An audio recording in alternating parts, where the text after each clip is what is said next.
నేను చాలాసార్లు చెప్పాను. మీరు మామూలుగా ఇంతకుముందు మన ఉత్తర భారతదేశంలో చూసాం. చాలా మంది ముస్లిమ్స్ ఉమ్ము వేసినటువంటి బిర్యానీ అమ్మడం, హైదరాబాద్లో కూడా పాస్ పోసినటువంటి జ్యూస్ అమ్మడం, అలాగే ఉమ్ముతోటి ఫేషియల్ చేయడం, ఇలా వాళ్ళ ఎంగిలితో హిందువులందరినీ కూడా దరిద్రం చేసేసారు. చివరికి మనం ఇప్పుడు హలాల్ని తినేటటువంటి పరిస్థితికి వచ్చేసాం. అంటే హిందూ షాపుల్లో కూడా హలాల్ అనేదే అమ్ముతున్నారు. అంత దౌర్భాగ్యమైనటువంటి పరిస్థితికి వచ్చేసాం. ఇప్పుడు నారాయణగూడలో మహమ్మద్ వాసిక్ అనే ఒక ముస్లిం వ్యాపారి కూరగాయలు అమ్ముతున్నాడు.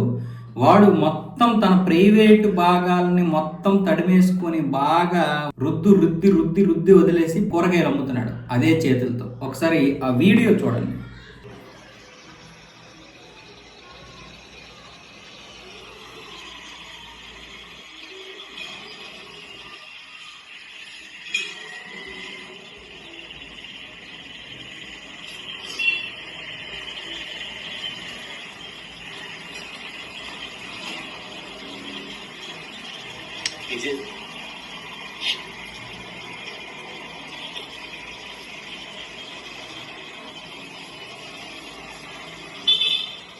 వాళ్ళు గలీజ్గా అమ్ముతుంటే మనం గలీజ్గా కొనేస్తున్నాం.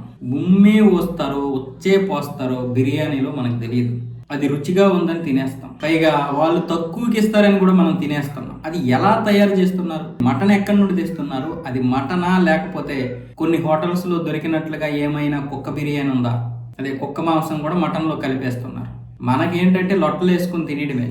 ఎవరిని పెంచి పోషిస్తున్నాం? సరే, ఇదంతా అయిపోయిన తర్వాత ఈ డబ్బులో 15-20% వరకు కూడా వీళ్ళు తీవ్రవాద గ్రూపులకి ఇస్తారు, అదే ఉగ్రవాద గ్రూపులకి ఇస్తారు. వీళ్ళు అంటే మన చేతితో మన కన్నునే పొడుచుకుంటున్నాం. మళ్ళీ ప్రతి ఒక్కడు నీతి వాక్యాలు చెప్తాడు. అందరము ఇక్కడ బ్రతికే ఉంటున్నాం, అందరము సరి సమానంగా బ్రతకాలి, అందరము ముందుకు వెళ్ళిపోవాలి, ఒకరిని ఒకరు సహకరించుకుంటాం. వాళ్ళు మనల్ని సహకరించాలి కదా. నువ్వు భాయ్ అంటావు, వాడు భాయ్ అన్నట్టుంది. వాడు లోపల చేయాల్సినటువంటి కుట్రలు వాడు చేసుకుంటూనే ఉన్నాడు.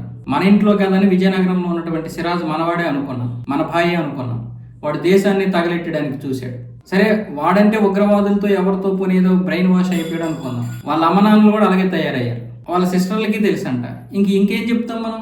వాళ్ళు ఈ దేశాన్ని తగలెట్టడానికి వాళ్ళు మొత్తం ప్లాన్ చేస్తున్నారు. మనం మాత్రం ఇంకా భాయి అనుకునే బక్కురుకుంటూ ఉన్నాం. ఇది మన దౌర్భాగ్యం.